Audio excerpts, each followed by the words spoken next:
This is the road down from the campsite.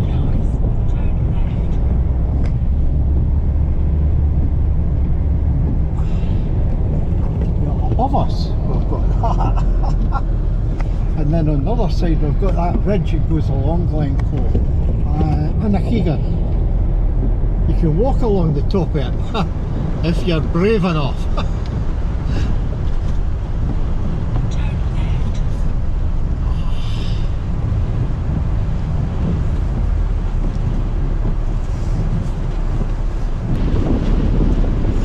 That's looking down Glencoe. Hey, but look at this, what? This is the Three Sisters viewpoint, and there's the Three Sisters.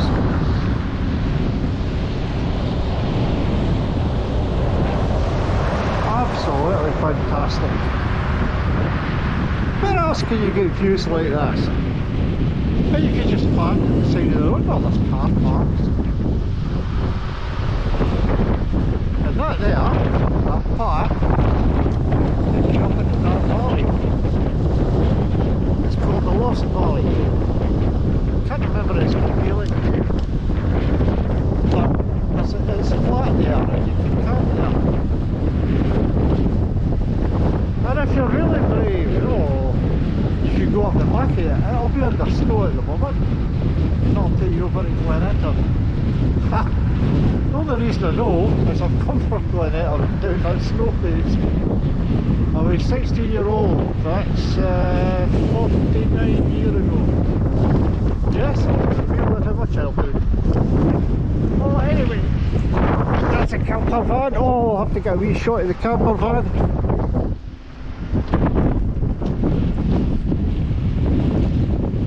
There we go. Beautiful.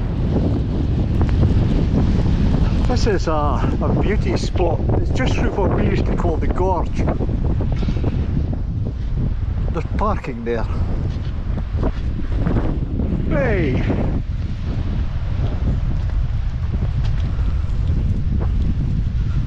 And this is a viewing spot. They now call it the meeting of the waters.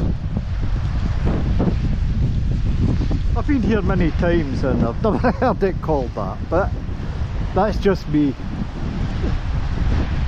As you can see, it's lovely water. Waterfalls.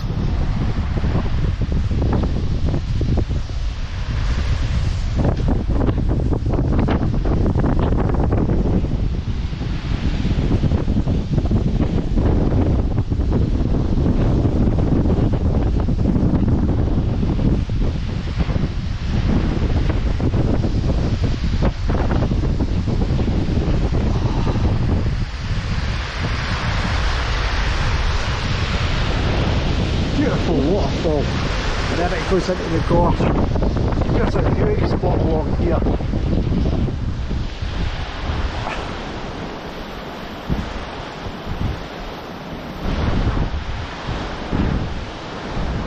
And you got these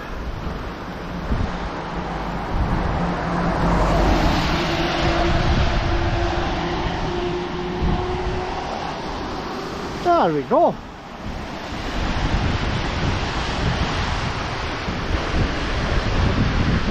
And down through the gorge. Oh ho ho! Beautiful.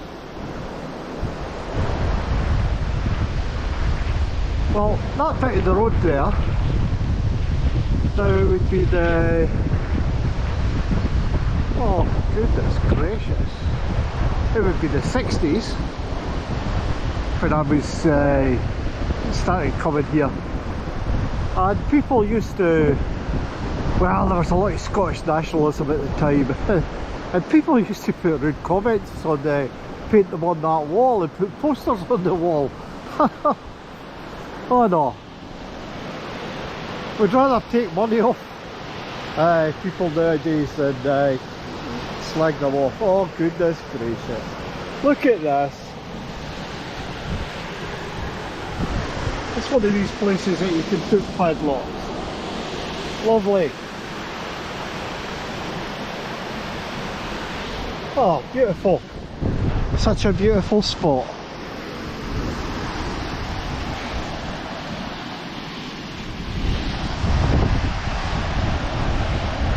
I like it. Anyway, onwards to the next beauty spot. There's loads of them. We're not getting Glencoe at its best.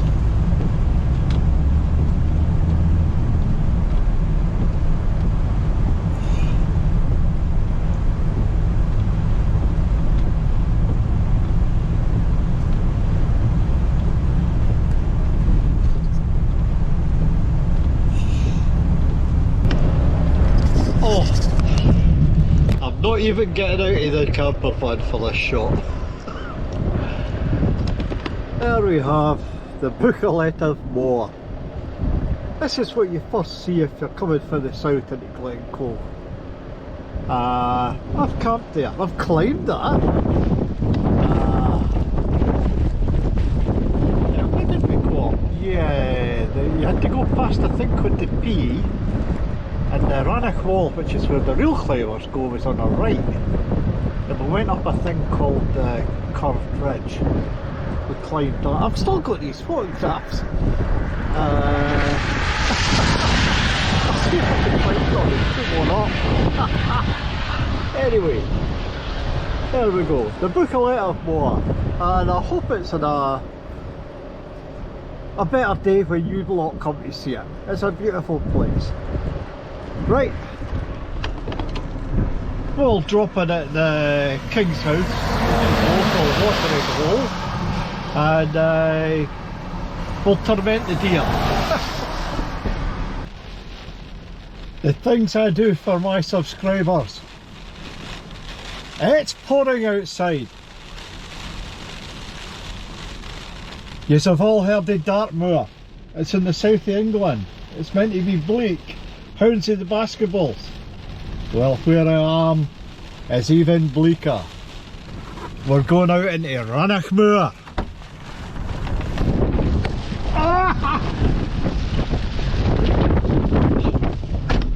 Sorry.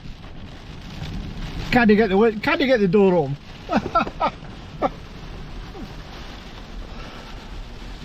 Oh. Right, put the keys back in the car. Sorry, put the keys back in the Tartan Campervan. Ah, right folks, there is Rannoch Moor, the biggest place in Scotland, and it makes Tartan Moor look like a girl guide camp. And that's the easy side. I go away over here. There's miles and miles here, and it's worse than that. Anyway, I'm getting soaked. Sorry about that. I hope to show you the nicer bits of Scotland, and even Rannoch Moor looks nice on its day. Anyway, we're going down to Tyndrum now, and the only reason I'm going there is I can get a cooked breakfast. But we'll go through Briggy. I'll try to get some shots going through Bridgie Orcree, and I'll point out where the camping site is for you guys that go fly camping. Anyway, let's get down there.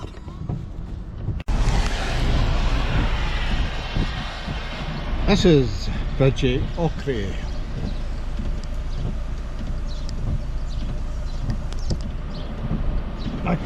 I came on it too quick, so I couldn't get a shot coming in. But anyway, it's the last stop before Tyndrum. I'll let you stop traffic quiet. Now, you'll see a road there on the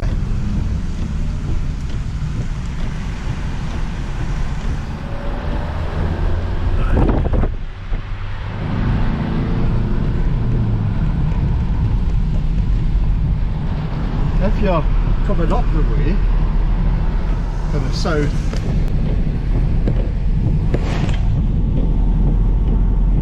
If you go past that hotel and take a left,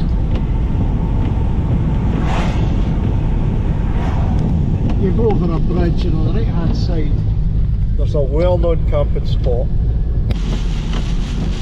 This is us coming into Tyndrum, or Tyndrum. Famous for the Green Welly setup. Green Welly's a cafe and bars. They sell Green Wellies and a few other things. But I'm not interested in Green Welly.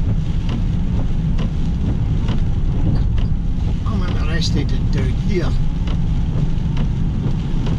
There's a cafe. I'm hoping that it's open. It looks like it.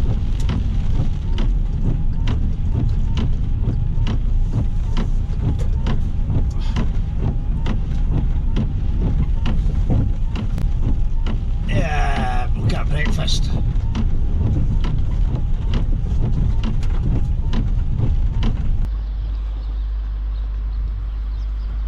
Tyndrum, this will be my final stop. I've used this wee cafe for years. I'm now going to try a breakfast for it.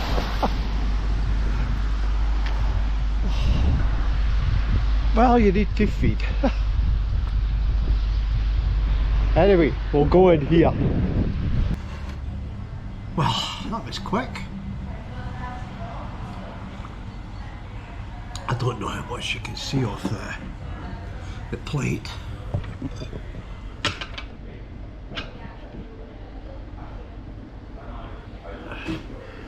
But a cup of coffee, full Scottish breakfast,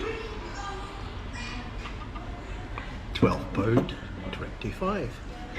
Look at that. That's not bad. Oh. It's got black pudding in it, that's the main thing.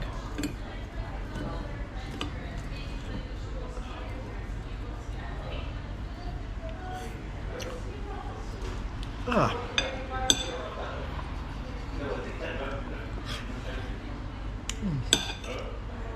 Excellent. What's that? A good time to maybe sum up the trip.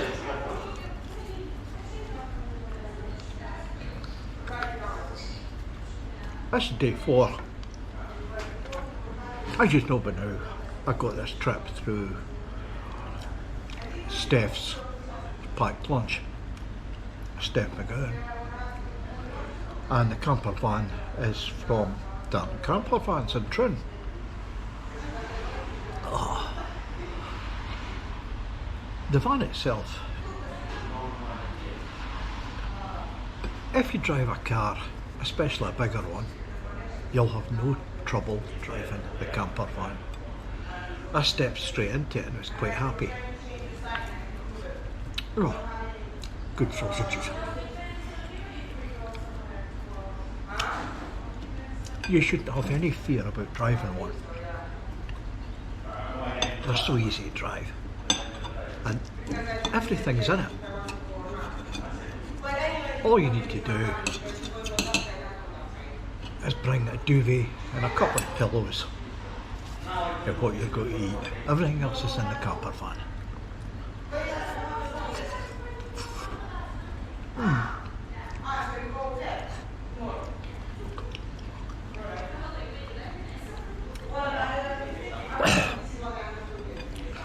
And then Scotland's your oyster.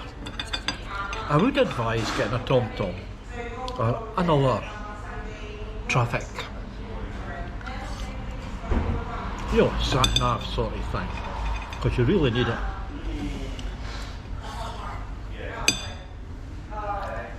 In fact, you need a sat-nav if you're going places that you don't know anyway, so come on, let's be honest. And it's so beautiful.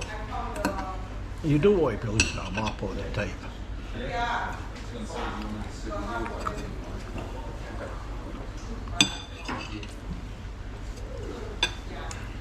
As I say, the van's easy to drive.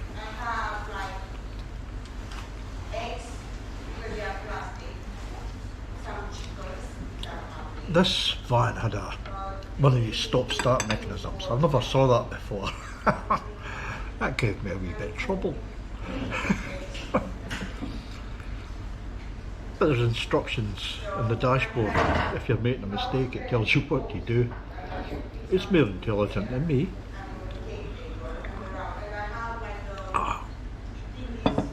Anyway, I'm going to head.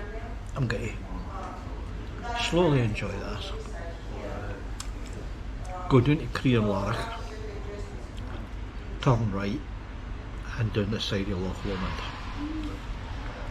Now, as I go down Loch Lomond, I'll draw into one of these places that in season you have to pay a tenner to park there, but it's well worth it because you're right next to the loch.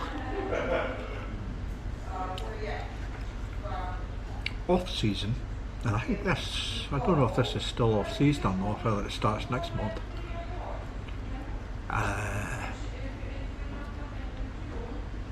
I think it starts next month. But off season you just draw in anyway at the park. But I've got to impress that all these stopping places, if you've got a sat nav, you can program in through the postcode exactly where they are. Makes it easier.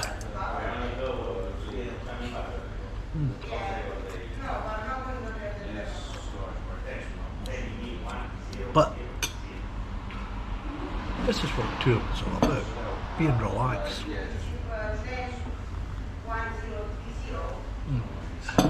Tell you about this cafe behind me.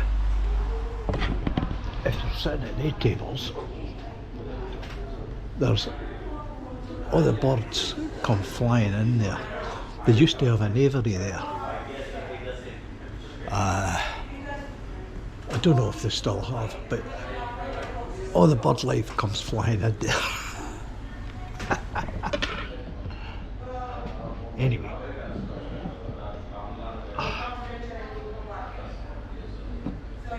See you at my next stopping place. Cheers. Beans or tomatoes? Yeah, beans.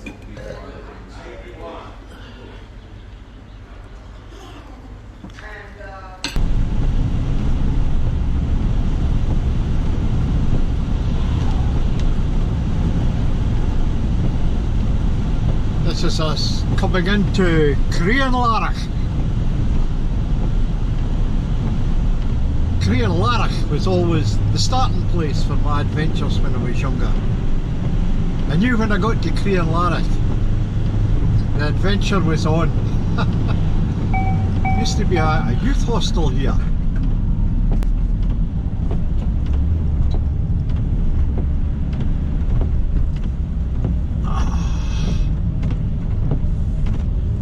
This looks like the way. 500 yards, turn right. Oh, we've avoided Glencoe and Rannoch.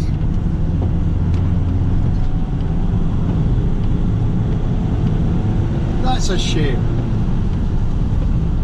Everything's changed since I was young. You used to have to go into Glencoe and Rannoch, then turn right. But now, what have they done? They've fitted a bypass. They fit a bypass to everything.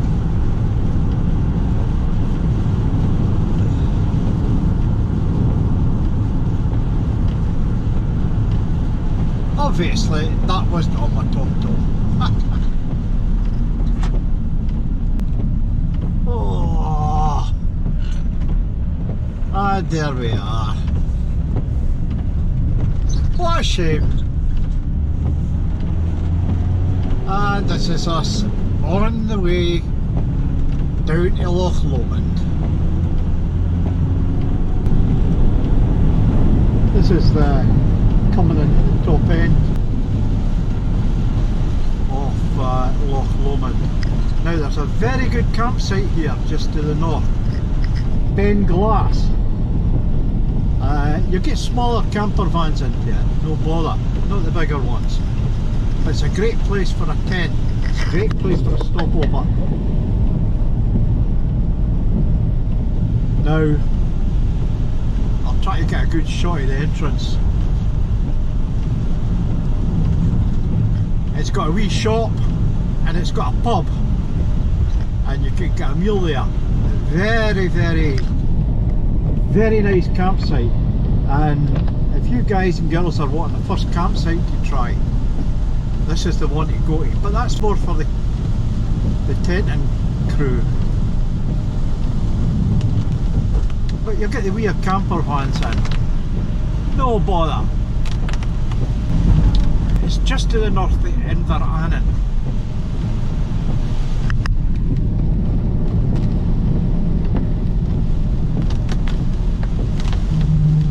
There it is here.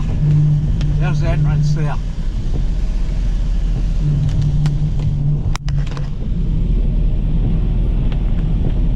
Definitely worth a try. Very good campsite, and as I say, very family orientated. Plus, with having the pub and eatery attached, it's very social, especially for you young ones. This is the north end of Loch Lomond.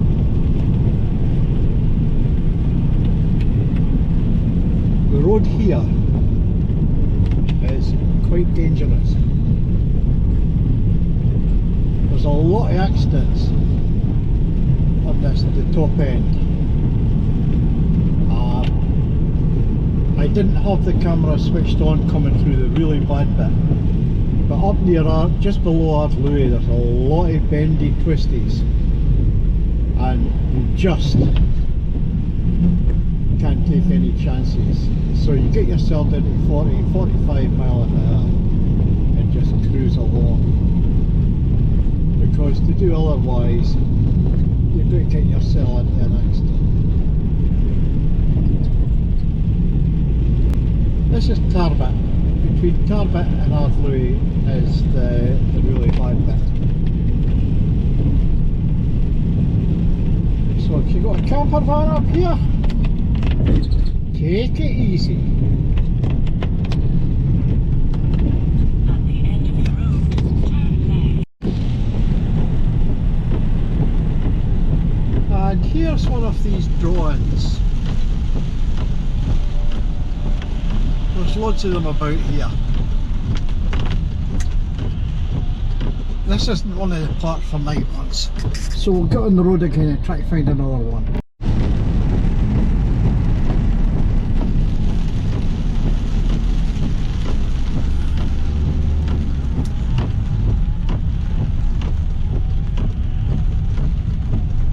This is Tartan Point. This is one of these places you can draw in.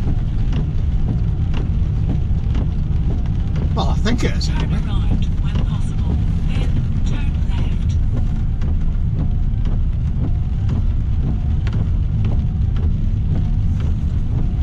You've got to book ahead to use these.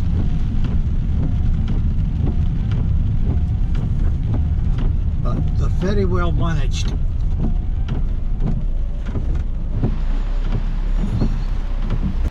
Here we have Tartan Point. Now, all along Loch Lomond, all these parking places come under that regulation. It's run by the Atrocious National Park. In the winter you're alright, but see what you get. I'm parked there. There's a wee camper van, and here we are here. We've got seats and we're right on the edge of Loch Lomond. and I think it costs something like a tenner a night. And this is telling you all about the permitted area. You are here, and it shows you where you can camp.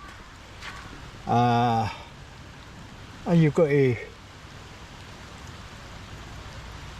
I think it's a tenner a night just.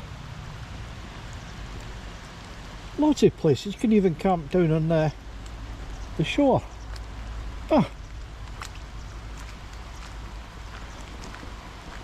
Oh, stretch my legs. Ah, a couple of ducks there, getting out my road.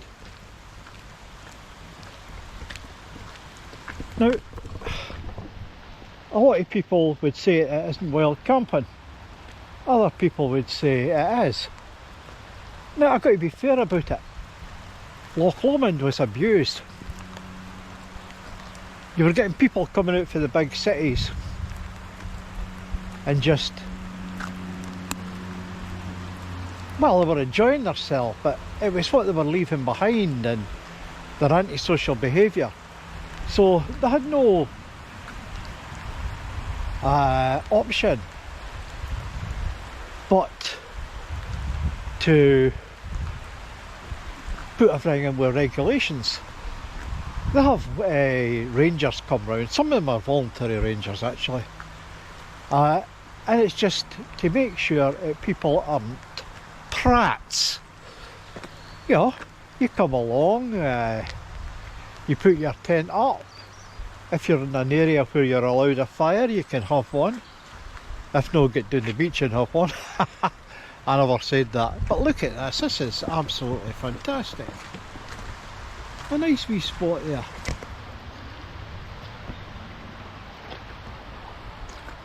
Aye, for a tenner a night. And you can get your tent up and just do what you're going to do. What's wrong with that? I can't see anything wrong with it. And I'm a wild camper. Yeah, we need places like this, just like we need wild camping. Yeah, nothing wrong with these places.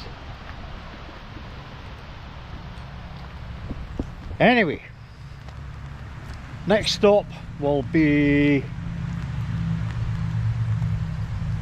I'll have to stop for diesel, top the tank up, and then I'll head back and hand Varmin my Tartan Campervan. Ah, my friends, I just wish it had been better weather. So you could have saw the beauty over there.